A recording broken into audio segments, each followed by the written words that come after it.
Good morning, student. I am Rajan Jha, Assistant Professor, Marwari College, Ranchi. यह video BA semester 2 के student का CC4 paper mathematical economics का है। इसमें first part में हमने देखा था प्रॉफिट मैक्सिमाइजेशन को एक मेथड से। ये सेकेंड मेथड से हम लोग देखेंगे कि प्रॉफिट मैक्सिमाइजेशन को कैसे कैलकुलेट करते हैं। सेकेंड मेथड भी बहुत ही आसान है, बिल्कुल इजी है। आप इसको स्टेप बाय समझिए। जो फर्स्ट मेथड है वही सेकेंड मेथड है। थोड़ा सा चेंज क्या है कि हम पहले ही प्रॉफिट निकाल लेते हैं और प्रॉफिट को दो बार डिफ्रेंशिएट करते हैं। तो हम स्टेप बाइज देखेंगे कैसे करता है। तो सेम क्वेश्चन लिए हैं ताकि आपको किसी तरह का कोई डाउट, कोई कंफ्यूजन क्रिएट ना हो आपके सामने। एग्जैक्ट वही क्वेश्चन है कि कोई एक फर्म है जिसका टोटल रेवेन्यू जो है, total revenue TR equal to 1200 Q minus 2Q square और total cost QQ minus 61.25 Q square minus 1528.5 Q plus 2000। Same question है। अब उसको देखिए, पहले हम प्रॉफिट निकाल ले रहे हैं। यहाँ पे जो काम फर्स्ट मेथड में हम लास्ट में किए थे, यहाँ पे उसको हम पहले कर दे रहे हैं। तो प्रॉफिट निकालने में हम क्या किए, I equal to TR minus TC। तो TR माइनस TC किए, आपको ये सामने TR का वैल्यू है और TC का वैल्यू है। तो आपने प्रॉफिट निकाल लिया। तो प्रॉफिट का इक्वेशन क्या आ गया आपका, A आ गया। Pi equal to QQ minus 59.25 Q square minus 328.5 Q minus 2000। अब हमको यहां से शुरू करेंगे फर्स्ट ऑर्डर कंडीशन से। अब हमको प्रॉफिट का इक्वेशन पता चल गया कि प्रॉफिट का ये इक्वेशन है। अब यहां से हम लोग देखते हैं फर्स्ट ऑर्डर कंडीशन से। यहाँ पे फर्स्ट ऑर्डर कंडीशन है कि D pi by D Q equal to 0 होना चाहिए। इसको जीरो से इक्वेट करेंगे। तो डिफ्रेंशिएट किसको किए, प्रॉफिट को। तो डी डिफ्रेंशिएशन जब कीजिएगा प्रॉफिट को, तो आपको क्या आ जाएगा, 3Q square minus 3Q square plus 118.5 Q minus 328.5 minus 0। तो 0 को हमने यहाँ पे नहीं लिया है। अब आपको डिफ्रेंशिएट कर लिए तो आपको D pi by D Q का वैल्यू ये आपको आ गया डिफ्रेंशिएट करके। अब हमको Q का वैल्यू जानना है। जब डिफ्रेंशिएट किए तो अब इसको क्या करना है, आपको 0 से इक्वेट करना है। तो 0 से इक्वेट करना है तो Q का वैल्यू हमको पता चल जाएगा। तो Q के वैल्यू के फिर वही फॉर्मूला यूज किए हैं, Q equal to minus B plus minus root under B square minus 4AC by 2A। अब इसमें आप देखिएगा, जो इस क्वाड्रेटिक इक्वेशन आप पढ़े हैं, हालांकि बहुत पहले पढ़े रहते हैं, फिर भी हम आपको दोबारा से इस फार्मूला को बता रहे हैं कि इस फार्मूला को हम कैसे इस इक्वेशन से डिराइव करते हैं। तो याद रखिएगा, पहला जो टर्म होता है ना, जो स्क्वायर होता है, इसको हम लोग A, दूसरा जिसमें एक है सिंगल Q है उसको B, और जो कांस्टेंट टाइप है उसको C। तो ये आपका ABC है। तो आप वैल्यू पुट कीजिएगा और उसको सॉल्व कीजिएगा तो आपको Q का वैल्यू 3 और 36 आएगा। 3 और 36 आपको Q का वैल्यू आ जाएगा इस क्वाड्रेटिक इक्वेशन को सॉल्व करने के बाद। अब हम लोग चलते हैं सेकेंड ऑर्डर कंडीशन में। तो आप देखिए कि जो सेकेंड ऑर्डर कंडीशन है हमारा, वो क्या है कि second order derivative of profit less than 0 होना चाहिए। मतलब second order derivative of profit should be less than equal to 0, या लेस देन इक्वल टू 0 होना चाहिए। तो अब यहाँ पे आप देखिएगा कि जो डिफ्रेंशिएशन यहाँ किए हैं, फर्स्ट ऑर्डर डिफ्रेंशिएशन किए हैं, इसी प्रॉफिट का यहाँ पे सेकेंड ऑर्डर डिफ्रेंशिएशन हम करते हैं। तो सेकेंड ऑर्डर डिफ्रेंशिएशन आप किए तो आपको आया माइनस 6Q प्लस 118.5। अब देखिए सेकेंड ऑर्डर डिफ्रेंशिएशन आ गया। अब दिखाना क्या है कि ये 0 से कम हो। तो दो वैल्यू आपके सामने Q का है, एक वैल्यू Q का आपके पास 3 है और दूसरा वैल्यू Q का आपके पास 36 है। तो जब आप सेकेंड ऑर्डर डिफरेंशिएशन का जो वैल्यू आया है उसमें q इक्वल टू 3 रखिएगा तो आया 100.5 सेकेंड में देखिए, सेकेंड ऑर्डर में जब 36 डाले तो -6 इंटू 36 प्लस 118.5, इसको जब सॉल्व कीजिएगा तो आपको आया -97.5। अब आसानी से आप देख सकते हैं कि ए वैल्यू और ये दो वैल्यू आया आपको, दोनों में से कौन सा वैल्यू है जो इस कंडीशन को फुलफिल कर रहा है। इस कंडीशन को फुलफिल जो कर रहा है वो आपका ए वैल्यू कर रहा है कि सेकेंड ऑर्डर डिफरेंशिएशन क्या होना चाहिए, 0 से लेस देन 0 होना चाहिए या इक्वल होना चाहिए। तो लेस देन 0 वाले केस में देखिए ये 100 क्या है, 0 से ग्रेटर है, -97.5 जो है ए क्या है आपका 0 से छोटा है। इसका मतलब है कि ए वैल्यू जो है ए फुलफिल कर रहा है आपका इस कंडीशन को, और एक कब फुलफिल कर रहा है जब आपका क्यू जो है 36 है। क्यू के 36 होने पे जो है ए सेकेंड ऑर्डर कंडीशन फुलफिल हो रहा है। तो इस तरीके से आप ए देखें। अब हम इसमें प्रॉफिट ए जो फार्मूला है नेक्स्ट को हटाएंगे, फिर इस फार्मूला में हम क्यू का वैल्यू डाल के प्रॉफिट निकालेंगे।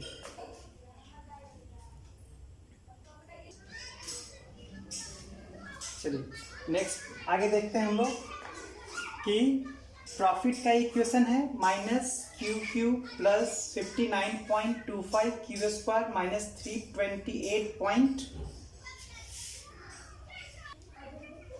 चलिए देखिए ये जो आपका प्रॉफिट का है यही आपका आया है pi equal to -QQ plus 59.25 Q square minus 328.5 Q minus 2000।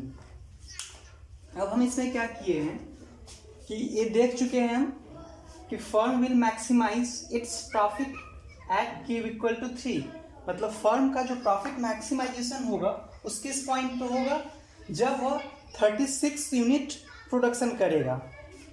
तो आप जो यहाँ पे इक्वेशन है उस इक्वेशन में इस वैल्यू को पुट कीजिएगा 36 को, तो आप देखेंगे कि 46656 जब इसको आप सॉल्व कीजिएगा प्लस 76788 माइनस 11826 माइनस 2000 सॉल्व करने के बाद 16306 इसका वैल्यू आएगा।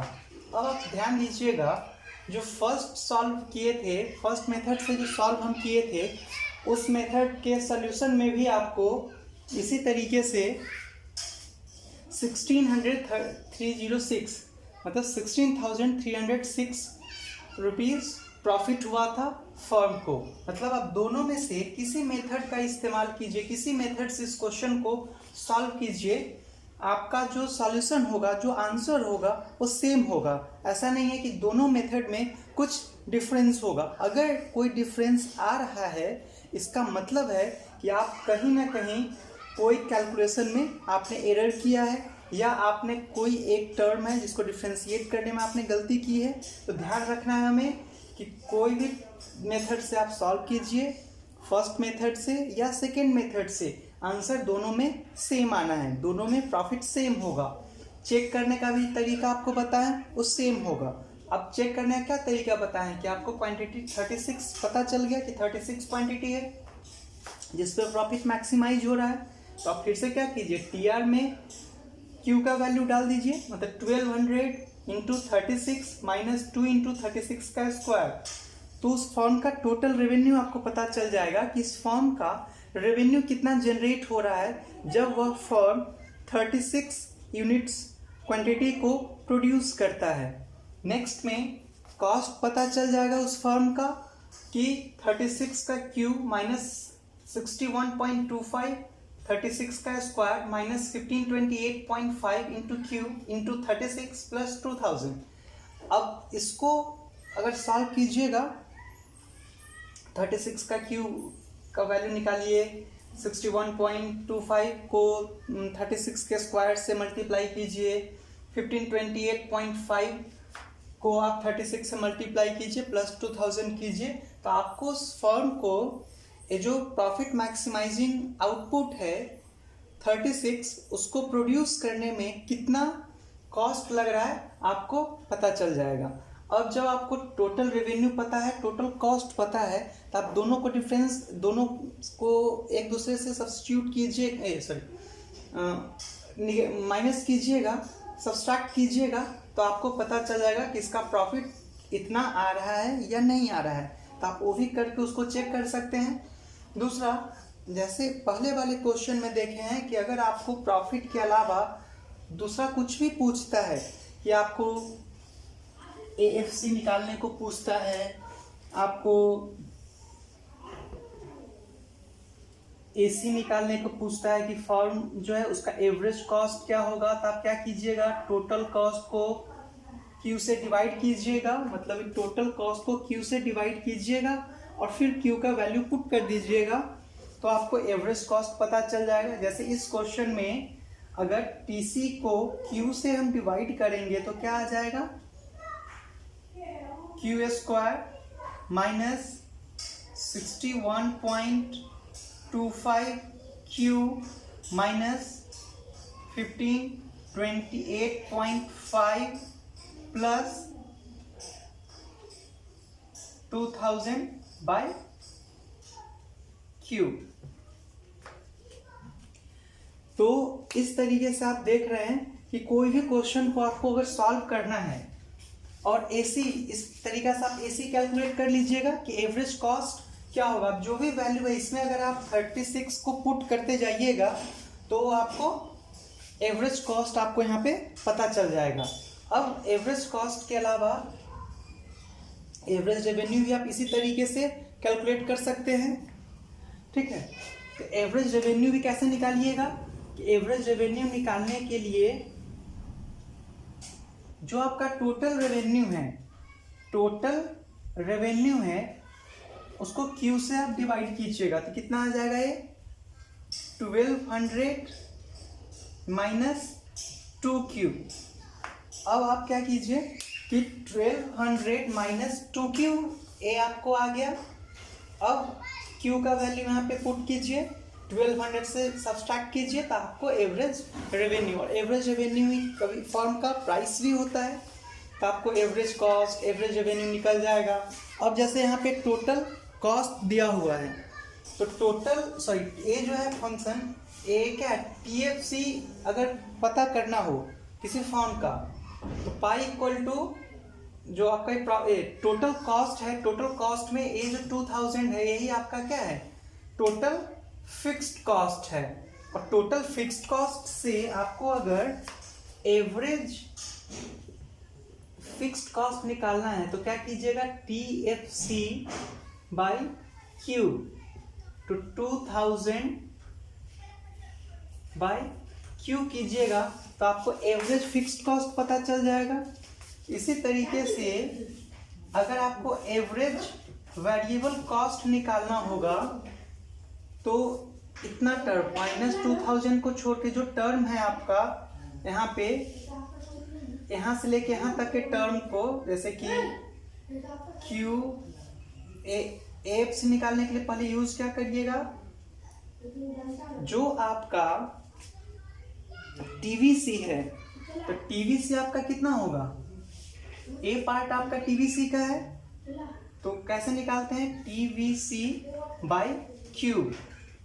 तो TVC यहाँ पे क्या हो जाएगा, अगर आप निकालिएगा TVC को, AVC चाहिए हमको, तो ये हो जाएगा आपका Q square minus 61.25 Q minus 5028.5। ये आप इसमें आप अगर वैल्यू पुट कर दीजिएगा Q मतलब 36 को, तो आपको पता चल जाएगा कि इस फॉर्म का ABC क्या है, AFC क्या है, AR क्या है, AC क्या है। ये सब आप यहाँ से देख सकते हैं। इसको आप खुद से होमवर्क के रूप में सब में वैल्यू डाल के आप सॉल्व करके देखिएगा, सब आपका सॉल्व हो जाएगा।